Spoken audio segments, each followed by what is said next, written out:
Por exemplo, olha só a informação que nós recebemos logo no começo da manhã. Detentos do presídio Sebastião Satiro, lá em Patos de Minas, no Alto Paranaíba, resolveram colocar fogo em alguns objetos. E aí, evidentemente, que os bombeiros foram acionados para fazer o combate às chamas no presídio. Bom, Rafael Ribeiro também está comigo, direto de Patos de Minas, no Alto Paranaíba, e lá com a equipe dos bombeiros para explicar, não só falar, mas explicar sobre tudo que foi feito pela equipe e o que realmente aconteceu lá no presídio. Rafa, bem-vindo. Ótima tarde para você.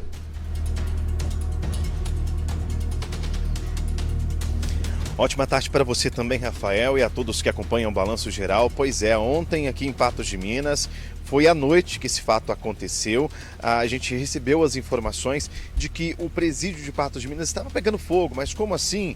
E aí a gente apurou e viu que se tratava de presos que jogaram para fora das suas celas ali no corredor objetos já em chamas. E aí o corpo de bombeiros precisou ser chamado, mesmo com policiais penais já controlando ali esse incêndio. Mas o que foi que vocês viram ali no local quando vocês chegaram no presídio de Patos de Minas? Boa tarde para o senhor. Boa tarde a todos, aqui é o aspirante Danilo Cacheta, aqui no 12º Batalhão de Bombeiros Militar, em Patos de Minas. Ontem, na terça-feira, dia 20 de agosto de 2024, o Corpo de Bombeiros foi acionado para um incêndio no presídio de Patos de Minas. Foram deslocadas 3 viaturas, uma unidade de resgate, um autobomba tanque salvamento, além de um auto-salvamento leve. Os militares deslocaram em comboio o mais rápido possível até o presídio e no local foi averiguado ali um princípio de incêndio. Esse princípio de incêndio não se desenvolveu, não se tornou um incêndio de fato. Esse princípio de incêndio foi controlado ali no local no momento pelos próprios agentes de segurança da Polícia Penal, que montaram uma linha d'água com a estrutura de segurança contra incêndio da própria edificação. E o incêndio foi controlado sem maiores danos e sem feridos devido ao incêndio. Então, vamos entender, esse fogo não foi dentro das celas, mas sim no corredor ali onde os presos, os internos estão, né? Ou seja, era o quê? Roupas, colchões, o que tinha ali espalhado? Exatamente, o que foi repassado é que o incêndio ele iniciou em materiais do tipo toalhas e colchões. Uma pequena quantidade desse material que foi arremessada pelos detentos ao centro de um corredor que dá acesso às celas, e esse material sequer chegou a queimar completamente pela ação rápida dos agentes de segurança ali presentes. O Corpo de Bombeiros chegou e presenciou apenas a fumaça que restava do combate desse princípio de incêndio e averigou o local está fora de risco de desenvolvimento de incêndio e a situação sob controle pelos agentes. E é o trabalho do Corpo de Bombeiros também, né, aspirante? Olhar ali para ver se não tem um possível risco de reignição. A gente fala, é o trabalho de rescaldo que vocês fazem logo após o incêndio, né? Exatamente. As equipes de bombeiro militar que estiveram no local, assim que asseguraram de que não havia risco de progressão desse princípio de incêndio, deixaram o local sob a responsabilidade dos policiais penais. Agora, Rafa, o que disse então a Sejusp, que é a Secretaria de Estado de Segurança Pública do Estado de Minas Gerais?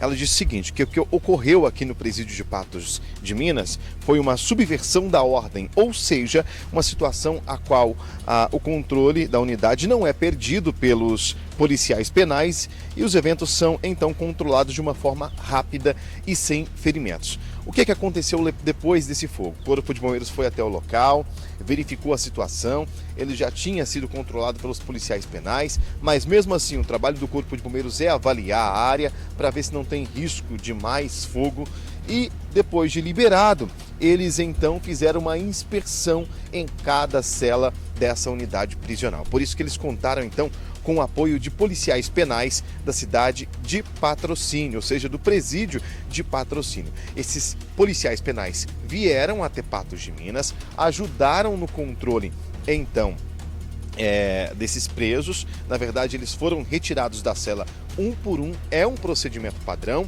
foram ali revistados e durante essas revistas, durante essa fiscalização, eles encontraram 2 chuchos feitos de maneira artesanal, ou seja, esses chuchos também foram apreendidos e agora serão alvos de uma investigação interna. Diante disso, também houve 10 detentos que, durante essa fiscalização, eles precisaram ser contidos e por isso os policiais penais usaram balas de menor potencial ofensivo, ou seja, pode ser uma bala de borracha, para tentar conter esses presos. Agora, a situação foi controlada, a unidade, a rotina já foi aí restabelecida. Na segunda-feira foram retirados aí os pontos de energia de dentro das celas, o que em princípio teria motivado a ação dos presos. A situação da subversão da ordem será apurada pela direção do presídio por meio de um procedimento de investigação interna. Essa é uma nota da Sejusp que eu simplifiquei aqui para explicar ao pessoal de casa entender melhor. Ou seja, a motivação aqui no final pode ser por isso, que foram retirados pontos de energia de dentro das celas que em princípio teria motivado a ação desses presos. Vamos lembrar, Rafa, que aí na última semana nós mostramos um caso de um ônibus que pegou fogo lá próximo à capital mineira e seria uma forma de protesto aqui da região de Patrocínio. A gente não sabe se o que aconteceu em Patos de Minas é também uma forma de manifestação desses internos. O que a gente espera é que haja então uma investigação diante disso tudo e, claro, para a gente tentar entender melhor o porquê esses presos se manifestaram dessa maneira. Enquanto isso, para finalizar aqui, o aspirante, o Corpo de Bombeiros sempre vai ficar atento. Eu vi que quando surgiu o princípio de incêndio, vocês deslocaram bomba-tanque, a unidade de resgate, ou seja, tudo pronto para que pudesse resgatar alguém ferido naquele momento. É o trabalho do Corpo de Bombeiros avaliar rápido e dar uma resposta muito rápida, né? É positivo, assim que a gente recebeu aí o chamado, a gente deslocou com efetivo máximo e o máximo de viaturas aqui disponível, 24 horas por dia para atender e salvar a população de Patos de Minas. Eu gostaria aqui de salientar que em 2022, o 12º Batalhão de Bombeiros Militar aqui de Patos de Minas realizou treinamento de brigada de incêndio com os policiais penais do presídio de Patos de Minas. Foram 50 policiais penais que foram treinados na ocasião e que esse treinamento possivelmente, foi de extrema importância para a atuação rápida e eficaz dessa brigada de incêndio dos policiais penais. Muito obrigado, aspirante Danilo Cacheta, falando com a gente ao vivo a respeito desse assunto. Rafa, eu volto com você e a gente vai continuar acompanhando aqui os desdobramentos desse caso que ganhou repercussão aqui na região do Alto Paranaíba. Eu volto com você. Claro, obrigado, Rafa, obrigado, aspirante, trazendo todos os detalhes, Cacheta ao vivo trazendo todos os detalhes aqui no nosso Balanço Geral. E é importante a gente esclarecer, porque muitas informações foram repassadas para a população de Patos de Minas, dizendo, olha, teve um motim lá na penitenciária. Não foi um motim e nem uma rebelião. Foi uma subversão à ordem. Qual que é a diferença, Rafael? Simples assim. Quando se trata de um motim, significa que tem uma área isolada, onde os detentos tiveram acesso exatamente a essa área e ali não se tem acesso da Polícia Penal.